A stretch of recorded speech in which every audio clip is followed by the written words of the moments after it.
J'adorerais appeler ça seulement un fait divers, mais c'est beaucoup plus grave que ça. C'est un meurtre qui avait choqué une partie de la France. Ça se déroulait à Viry-Châtillon. Bonjour Jean-Marie Villain.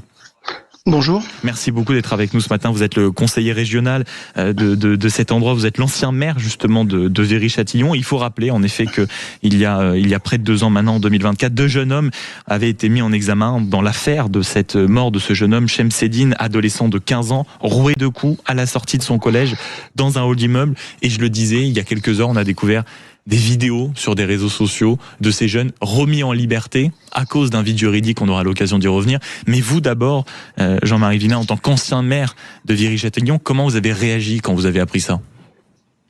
Alors, déjà avec une colère que je ne saurais calmer, parce que j'ai pas du tout envie de la calmer, cette colère. Vous savez, j'étais il y a 15 jours avec la maman de Chemseddine au ministère de la Justice. On a été reçus par un conseiller du garde des Sceaux. On peut pas imaginer, je crois pas en tout cas, moi je ne peux pas, même pas moi imaginer la douleur de la maman de Chemseddine avec qui j'ai échangé encore hier matin au téléphone, qui ne comprend toujours pas. À chaque fois que quelque chose se passe en France, quand il y a un nouveau jeune qui se fait massacrer, comme le jeune récemment, le jeune Louis, à chaque fois ça lui remue le couteau dans la plaie, si j'ose dire. Parce que elle se dit, non, on dit toujours plus jamais ça, et à chaque fois ça recommence. Et à chaque fois qu'il y a quelque chose qui concerne l'affaire de son fils, qui va pas forcément dans un sens qu'on a priori trouver logique, eh bien à chaque fois ça remet encore un coup de poignard, et c'est horrible. Vous savez, il y avait 4 personnes qui étaient mis en cause dans cette affaire, qui ont été interpellés d'ailleurs très rapidement. Je pense que on peut saluer les forces de police qui ont travaillé sur ce sujet. À l'arrivée, il y en a plus que 2. Ces 2 qui viennent d'être libérés dans des circonstances qui sont scandaleuses. On peut même pas imaginer que ce que la maman a pu ressentir. Mais il y en a 2 qui ont été enlevés de la procédure, tout simplement parce que ils étaient là, ils sont venus avec les 2 qui viennent de sortir de prison, mais le simple fait de ne pas avoir participé, on les a mis de côté, alors qu'en fait c'était en bande organisée. Faut pas se raconter des histoires. Et puis ne serait-ce que quand vous entendez un jeune garçon qui est en train d'agoniser, qui est en train de râler, ils entendaient les râles, ils étaient à quelques mètres. On leur remet même pas d'accusation de non-assistance à personne en danger. C'est tout simplement scandaleux. Moi, je n'arrive pas à y comprendre. Vous savez, j'étais plein d'émotions quand c'est arrivé à Viry. C'est une des pages noires de mon mandat. Je dois dire que ça m'a marqué à vie, et j'en ai encore de l'émotion. Vous savez, c'est un jeune de 15 ans à qui on enlève la vie. Vous savez, dans les réquisitions qui ont été faites contre ces jeunes, on ne parle plus d'assassinat, on parle de mise en danger. Vous imaginez que les coups de pied, parce qu'il y avait des traces, la maman a vu les traces de coups de pied sur la tête de son fils, les traces de chaussures, et on lui dit, mais non, on n'a pas cherché à le tuer, il était par terre, on lui a tapé dessus à coups de pied. Je dis ça, vous savez, c'est les mots durs que je suis en train de dire, mais pour moi, c'est tellement la réalité de ce qui s'est passé aussi, monsieur le maire. Franchement, c'est tellement hors du temps que comment voulez-vous, quand elle a vu son fils comme ça, en réanimation, elle avait toutes les chances de perdre son fils, elle le savait, j'en suis convaincu, et que on lui dit maintenant, non, finalement, un coup de pied dans la figure, c'est pas exactement quand même l'envie de tuer quelqu'un. Mais attendez, mais quand vous tapez sur quelqu'un qui est par terre, que vous lui cognez la tête contre le sol et que vous lui donnez des coups de pied, jamais de la vie. Vous avez envie de le massacrer. Ils l'ont massacré. Jean-Marie Villain, essayons de tirer le fil. Pardon. Non, mais vous avez raison de vous exprimer, et l'émotion que vous transmettez ce matin au micro de Sud Radio est évidente, mais vous êtes conseiller régional, l'ancien maire de Viry-Châtillon, vous venez de décrire ce qui s'est passé avec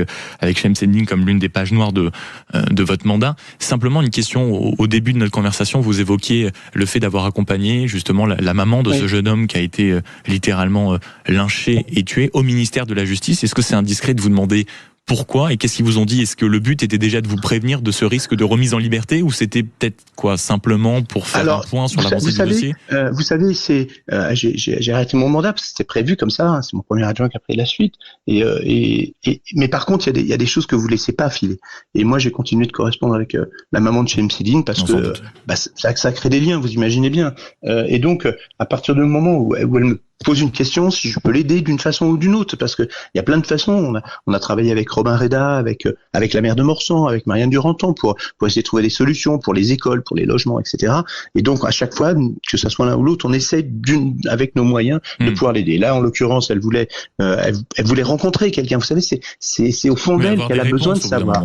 Et moi, à partir du moment où avec Robin, on a pu trouver ce rendez-vous, on y est allé. Et quand on y est allé, effectivement, on a évoqué ce vide juridique. Mais le fond, à ce moment-là, il y a quelques semaines, pardonnez-moi Jean-Marie Villain, mais il y a quelques semaines, est-ce que déjà durant ce rendez-vous avec ce conseiller au ministère de la Justice, on a alerté sur le fait que, alors attention, on veut pas vous affoler, mais c'est vrai que dans 10 jours, 15 jours, un mois, en effet, les meurtriers présumés de votre fils sortiront certainement de prison. Ça a été évoqué ça pendant le rendez-vous? Alors ils l'ont pas évoqué de cette façon-là, mais ça aurait été très délicat d'ailleurs, même vis-à-vis de sa maman. Vous imaginez bien que ça aurait été terrible, quoi.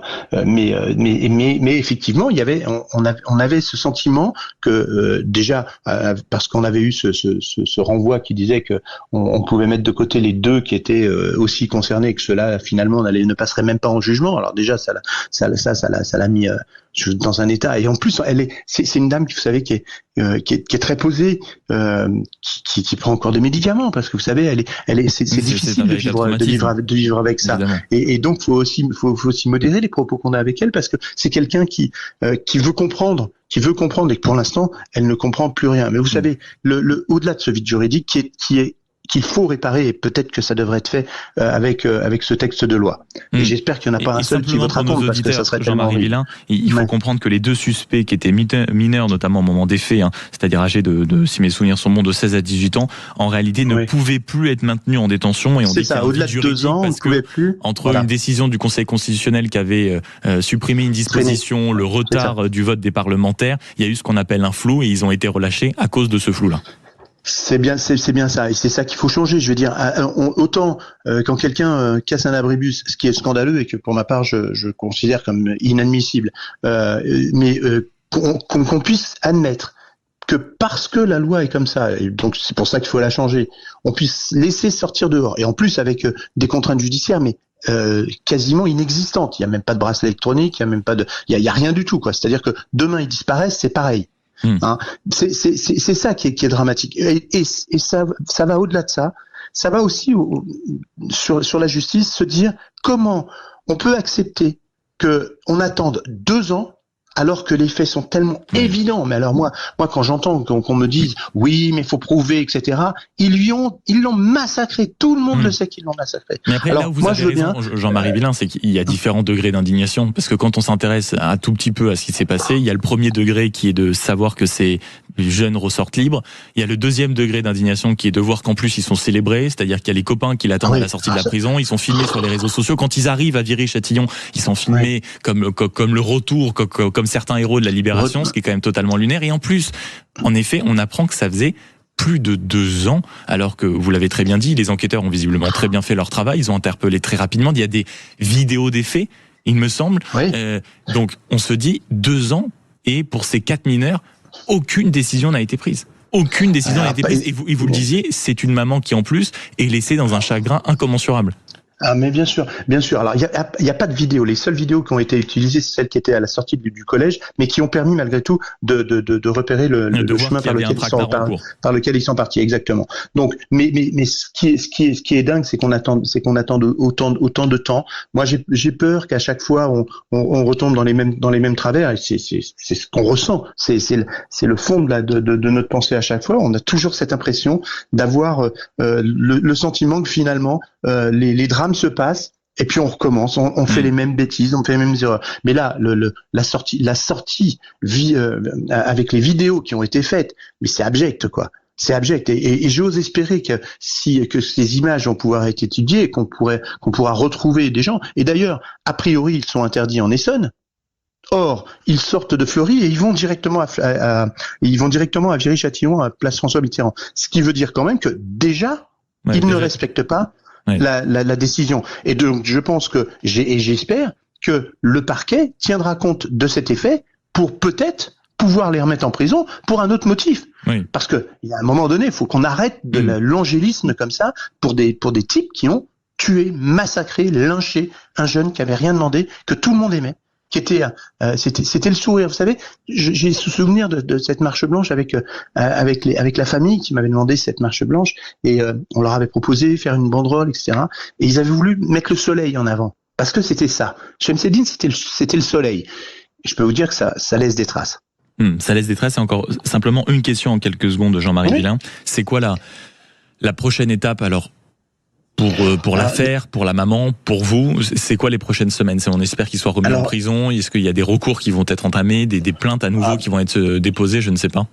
Alors j'ai pas eu l'occasion de reparler avec l'avocate de la maman de Chemseddine qui suit particulièrement bien le dossier. Je sais que elle est justement en train de monter un dossier pour voir exactement comment on peut aller encore un petit peu plus loin d'une manière juridique, parce que là j'ai pas ces compétences pour le faire, mais pour ne pas l'abandonner. Et sachez que avec mes amis élus, avec le nouveau maire de Viry-Châtillon, Jérôme Béranger, avec Marianne Duranton, Robin, on va continuer de pouvoir l'accompagner comme on peut, dans la mesure de nos possibilités, peut-être avec notre réseau, ça peut aider. Mais en tout cas, moi je manquerai pas de crier mon indignation, mais ma colère. Et puis ouais, je suis triste, quoi. Je suis triste comme pas possible aujourd'hui. Et le simple fait de revoir ces vidéos, de se replonger dans cette affaire, nous laisse tous un sentiment d'amertume, et c'est un euphémisme. Merci beaucoup, Jean-Marie Villain, d'avoir été avec nous, conseiller régional, ancien maire de Viry-Châtillon, sur cette affaire, justement, de ce jeune homme qui avait 15 ans au moment des faits, qui a été roué de coups, lynché à mort. C'était il y a 2 ans à Viry-Châtillon. Toujours pas de procès, des suspects qui ont été remis en liberté. D'ailleurs, on y reviendra durant nos débats entre 10h30 et midi. On va se poser cette question: est-ce que la justice sait encore protéger nos enfants? Je vous propose de témoigner, peut-être de nous faire le récit de ce que vous voyez autour de vous, aussi de réagir à ce que vous venez d'entendre au 0826 300 300. Il est 10h17 sur Sud Radio. Dans un instant, autre fait d'actualité, ces incendies qui sont de plus en plus importants. Cette fois-ci, ça se rapproche notamment de la capitale. Plus de 800 hectares qui ont brûlé du côté de Fontainebleau. Le ministre de l'Intérieur, Laurent Nunez, était sur place ce matin. Il y avait également un député qui s'appelle Frédéric Valletoux et qui, depuis plusieurs semaines déjà, avec la multiplication des feux, vous avez que 9 départs sur 10 des feux est volontaire. Lui, il appelle à une plus grande sévérité face à ces auteurs, parce que vous allez les découvrir. Quelles sont les peines pour ceux qui décident de s'amuser à craquer une allumette en pleine forêt sèche? Là aussi, on a un peu de travail sur la justice. Élément de réponse dans quelques instants sur Sud Radio. À tout de suite. Sud Radio, 10h-13h, Maxime Liédo. Suite des faits d'actualité, après avoir évoqué le cas tragique de ce qui s'est passé il y a près de 2 ans maintenant à Viry-Châtillon, avec un retour tragique sur le devant de la scène, ces 2 suspects qui ont été remis en liberté. On y reviendra dans nos débats avec nos éditorialistes, et vous pourrez largement participer à la conversation au 0826 300 300. Mais 10h21 d'abord, autre actualité qui fait la une de tous vos journaux, de toutes vos radios, de toutes vos télévisions, et on le comprend vu les images spectaculaires et ce qui s'y passe. Plus de 800 hectares qui ont brûlé en forêt de Fontainebleau, des incendies qui se rapprochent de la capitale, avec des images assez impressionnantes quand même de Canadair qui viennent se ravitailler d'une certaine manière près de la Seine. On va revenir sur cet incendie, mais plus largement aussi sur ces déclencheurs d'incendies qui sont la plupart du temps d'origine humaine. Avec vous, Frédéric Valletoux, bonjour. Ah, ça c'est sympathique, ça c'est ce qu'on appelle les aléas du direct avec des sonneries WhatsApp. Frédéric Valletoux, vous êtes député de Seine-et-Marne et ancien maire de Fontainebleau. Vous étiez là encore il y a quelques minutes avec le ministre de l'Intérieur, Laurent Nunez, sur place du côté de Fontainebleau, et il y a différentes choses à savoir. D'abord, ces images spectaculaires avec ce qui s'est passé, 800 hectares qui ont été brûlés, et le ministre de l'Intérieur, Laurent Nunez, l'a signifié. Oui, l'incendie pourrait être d'origine volontaire, et justement, Frédéric Valletoux, il y a quelque temps, a interpellé le gouvernement sur toutes ces questions-là, notamment parce que quand vous vous intéressez plus précisément à la condamnation de ces derniers, il faudrait peut-être y réfléchir. Frédéric Valletoux, on vous a retrouvé, bonjour. Oui, bonjour, pardon, je suis au cœur de la forêt de Fontainebleau, ça capte pas très bien. Je me doute, merci beaucoup de prendre un tout petit peu de temps pour être avec nous ce matin, député de Seine-et-Marne et ancien maire de Fontainebleau. Expliquez-nous un peu la situation. Vous êtes peut-être même encore avec une partie de l'entourage du ministre, voire du ministre de l'Intérieur lui-même. Quelle est la situation actuellement ? Alors, le ministre de l'Intérieur vient de nous quitter il y a quelques secondes. La situation, c'est un feu qui a démarré en fin d'après-midi hier, mais qui est d'une ampleur qu'on n'avait jamais vue à Fontainebleau. Vous m'entendez ? Oui, je vous entends, Frédéric Valtou. Allez-y. Donc, il y a d'une ampleur inédite ici. On a plus de 800 hectares brûlés, c'est-à-dire qu'on n'est pas loin de voir partir en fumée 5% du territoire de cette forêt qui reste, il faut le rappeler, une forêt un peu emblématique. C'est le site naturel le plus visité de France. C'est une forêt dans laquelle il y a beaucoup d'habitants. Donc effectivement des mesures hier de protection des habitations menacées, d'évacuation de personnes jusqu'à tard dans la nuit, d'installation de centres d'hébergement d'urgence, notamment dans la commune d'Achères-la-Forêt, qui a accueilli des gens jusqu'à 2h du matin. Bref, voilà, donc une situation confuse hier, mais aujourd'hui les pompiers, et c'était le message du ministre de l'Intérieur, mettre les moyens, 2 Canadair, 2 hélicoptères Dash, 2 avions Dash, 2 hélicoptères bombardiers. Donc ça permet effectivement de concentrer les choses. Et c'est près de 500 sapeurs-pompiers mobilisés, avec cette phrase aussi du ministre de l'Intérieur, donc qui était sur place ce matin, qui évoquait un feu qui pourrait être d'origine volontaire. Ça s'est confirmé ?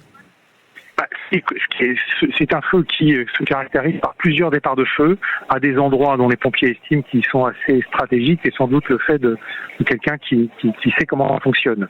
Voilà, je peux pas en dire plus, j'ai pas plus d'informations, mais la manière dont ce feu propagé, surtout les points de départ, il y avait plusieurs points de départ avec un feu qui a fini par des points de départ qu'on finit par faire converger sur une seule trace. Donc ça, c'est effectivement à l'esprit. Frédéric Valtou, la communication, on va essayer de voir au niveau technique avec le camarade Quentin ce qu'on peut faire. C'est simplement une question. Vous aviez interpellé le gouvernement il y a quelque temps, un gouvernement où, on va dire, auprès duquel vous vouliez insister sur un point, à savoir que ceux qui sont la plupart du temps condamnés pour ces faits-là ne le sont que trop peu. C'est ça, Frédéric Valtou ? On a eu des exemples il y a encore quelques mois d'un incendiaire qui a été arrêté, 9 briques à l'époque. Il avait fait des départs de feu sur le même secteur qui avait évidemment pas la même ampleur. C'était 1 ou 2 hectares. Les feux avaient été contenus très rapidement. Personne n'a été arrêté. Malheureusement, elle s'en est sortie avec de la prise avec sursis. Et c'est le profil d'un. Frédéric Valtou, je suis absolument navré. On va devoir interrompre notre conversation parce qu'il y a de véritables problèmes de connexion. Merci beaucoup d'avoir été avec nous dans ce contexte, qui plus est député de Seine-et-Marne et ancien maire de Fontainebleau. Et vous étiez en train de donner l'exemple du côté de la Seine-et-Marne. Par exemple, un homme qui avait allumé 5 départs de feu, il a simplement été condamné à 2 ans d'emprisonnement assorti d'un sursis probatoire. Et vous proposiez peut-être d'alourdir certaines peines. Et d'ailleurs, il y avait un débat assez intéressant. C'est sur ça que j'aurais voulu vous interroger aussi, entre vous et le ministre de l'Intérieur, qui disait, le ministre notamment, non mais le problème, c'est pas d'alourdir la peine. Le problème, c'est de réussir à les interpeller et derrière de pouvoir les suivre, peut-être même de les suivre d'un point de vue psychanalytique, d'un point de vue médical, parce que si ce sont de véritables pyromanes, s'il n'y a pas ce suivi derrière, en réalité, les emprisonnements ne servent absolument à rien. Merci beaucoup d'avoir été avec nous, et de toute façon, on garde la liaison avec vous dans les prochaines semaines, si on veut se replonger sur ces questions. Il est 10h26 sur Sud Radio. Dans un instant, vos débats avec les éditorialistes qui rentrent en plateau.